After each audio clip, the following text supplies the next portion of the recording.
minutos de bola rolando. Ele deu só um toquinho, saiu sem goleiro, frente a frente para o A voz é pouca, a emoção é muita. Um golaço por cobertura. As lágrimas não param de cair. Este pode ser o gol do time. Uma virada histórica. Uma linda jogada individual. Pra vir a pancada, tá lá!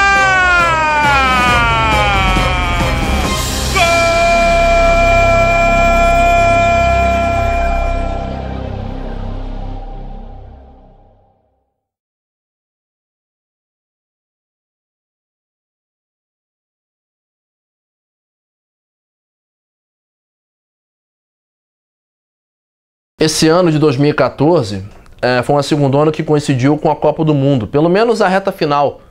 No mesmo dia em que estava rolando pela Copa do Mundo aqui no Brasil, o Uruguai e Costa Rica, estava tendo em Xerém Tigres e Barra da Tijuca, que foi um dos jogos mais loucos que eu já vi.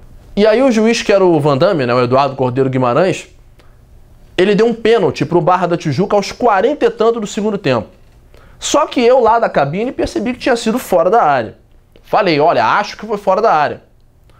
O juiz, no entanto, deu o pênalti. Depois de dar o pênalti, ele decidiu falar com Bandeira, lá do outro lado do gramado.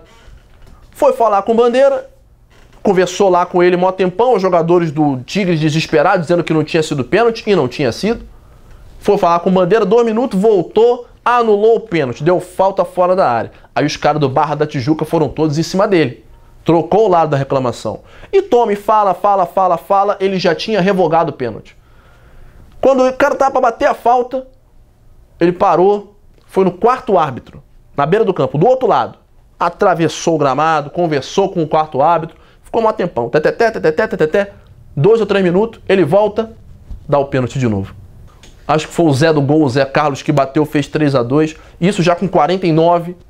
E aí no finalzinho do jogo, aos 54, o Tigres tem um pênalti a seu favor. Toque de mão, esse eu até acho que foi mesmo. Só que aí foi loucura, né? Porque todo mundo queria matar o juiz já a essa altura. Aí o Silva bateu e o Max, que foi do Botafogo, que faleceu recentemente, defendeu, pegou o pênalti e o Barra ganhou de 3-2 com um pênalti defendido aos 54. A gente estava num mês de Copa do Mundo no Brasil, uma situação inédita que essa geração não vai ver nunca mais.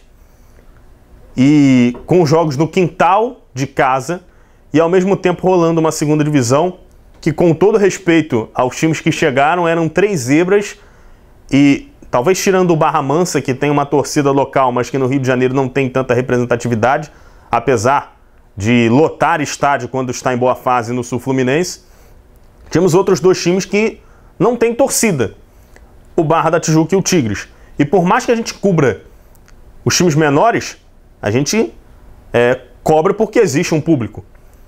E no meio da Copa do Mundo, com 2 times sem torcida, esse público estava quase inexistente. Alain invadiu a grande área, vai cruzar, ainda ele, driblou, pé direito, bateu pro gol, tá lá! Aquele foi o ano do Alan, né, cara? 2015 foi o ano do Alan. Porque era um atacante que a gente já conhecia, tinha muita qualidade, eu lembro dele no Vasco, no Olaria.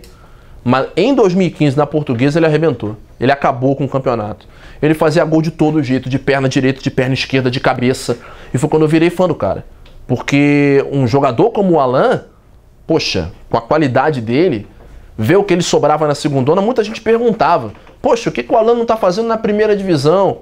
Uma temporada em que o Alan tava fazendo gol até espirrando. Eu e o Gabriel Andrés fizemos uma situação diferente. Combinamos, né, uma situação diferente nas finais do primeiro turno daquela ocasião. Que ele narraria o jogo de ida e eu comentaria. E na volta seria o inverso.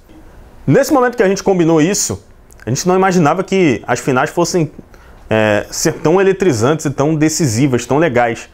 Primeiro jogo um 4-3 histórico. No jogo da volta, eu narrei, ele comentou um 5-1 com uma atuação de galo, uma atuação fantástica do Alan, uma das melhores atuações individuais que eu vi de um jogador na vida. O que joga de futebol, Alan? Que tipo de jogador faz 3 gols numa final de turno de Série B do Carioca? Isso nunca aconteceu. O Alan hoje quebra um recorde, faz 13 gols, é o maior artilheiro do Rio de Janeiro no ano. Quem também esteve comigo nesse jogo foi o Marcos Coelho, que fez as reportagens. Nós fomos no final para uma pizzaria para comemorar, né, que a gente tinha feito uma boa cobertura do campeonato. Tinham 2 torcedores do Americano que tinham acabado de assistir o jogo, derrota por 5-1 para a Portuguesa. Chegamos na pizzaria, os torcedores do Americano, e aí, Fute Rio, beleza? Aí a resposta do Marcos Coelho, beleza, vim aqui comer uma pizza portuguesa. Aí ficou um silêncio, um clima horrível. Levaram na brincadeira, mas obviamente estavam muito chateados com esse resultado e são essas lembranças que eu tenho do primeiro turno, que com certeza foi bem legal. Em 2016 eu narrei um jogo em Los Lários, uma vitória do Gonçalense por 5-0 sobre o Duque de Caxias, que foi marcante, acho que não pelo resultado, foi um hat-trick do Sorriso, atacante do Gonçalense, mas também pelo fator extracampo, né? Já com a derrota, a torcida inconformada com uma derrota tão vexatória em casa e uma confusão incrível nas arquibancadas. Esse jogo ficou marcado para mim porque eu estava narrando e de repente no meio do jogo o goleiro do Duque de Caxias, o Bernardo, saiu do jogo, com o jogo rolando e foi em direção à arquibancada. Tinha um parente dele envolvido ali, não sei se ele estava participando ou se ele estava só no meio e era uma espécie de proteção. Sei que o goleiro do Duque saiu para proteger esse parente dele que estava na arquibancada e o jogo continuou rolando. O árbitro, quando viu que o goleiro não estava mais lá, parou o jogo até a confusão na arquibancada se resolver. O jogador que está em campo, ele está ali pela torcida, pelo dinheiro, mas está pelos familiares, está pelo sonho. E esse jogo me marcou muito porque a defesa maior do Bernardo não foi em campo, até porque o time perdeu por 5-0, mas foi pelo familiar dele que estava lá na arquibancada, envolvido na confusão. Ele simplesmente saiu do jogo, forçou uma paralisação do jogo, por isso acontecia. O Campos, aquele ano, tinha subido da 3ª divisão, depois de muitos anos inativo, né? E aí jogou aquela segundona, fez um primeiro turno fraco, ficou em 7º, acho que no grupo, e aí no segundo turno começou a ganhar tudo. Ia ganhar, e chegou na semifinal do segundo turno, da Taça Corcovado, e o Campos ganhou do Americano, e conseguiu ser campeão do segundo turno, e chegar ao triangular final, com uma grande surpresa, junto com o Nova Iguaçu e com o Itaboraí, o ano que a gente ficou sabendo que ia ter a seletiva, a famigerada seletiva. Uma das situações mais vergonhosas que eu já acompanhei na história do futebol carioca, em 2016, foi esse caso de suposta manipulação de resultados do Americano, por tudo que envolveu.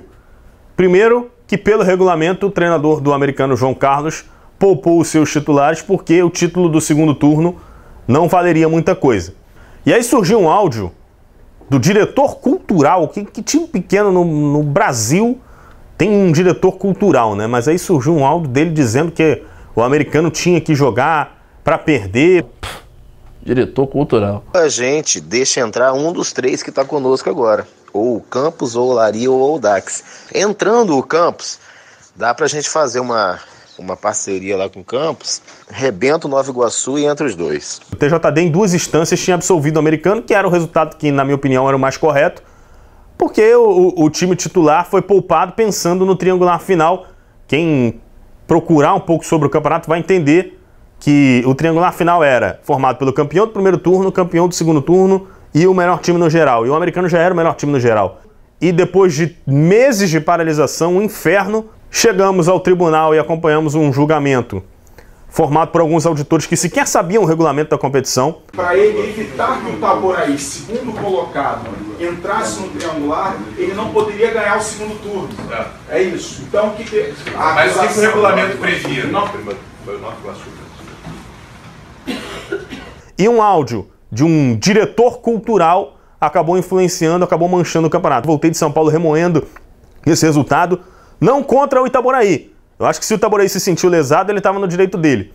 Mas contra a forma com que o campeonato se desenrolou, meses de tensão para todo um trabalho na época do Americano ser jogado no lixo devido a um áudio de WhatsApp. Um áudio de WhatsApp decidiu esse campeonato de 2016 e eu fiquei muito triste de ter vivenciado isso, de ter participado como jornalista de uma situação vexatória como essa.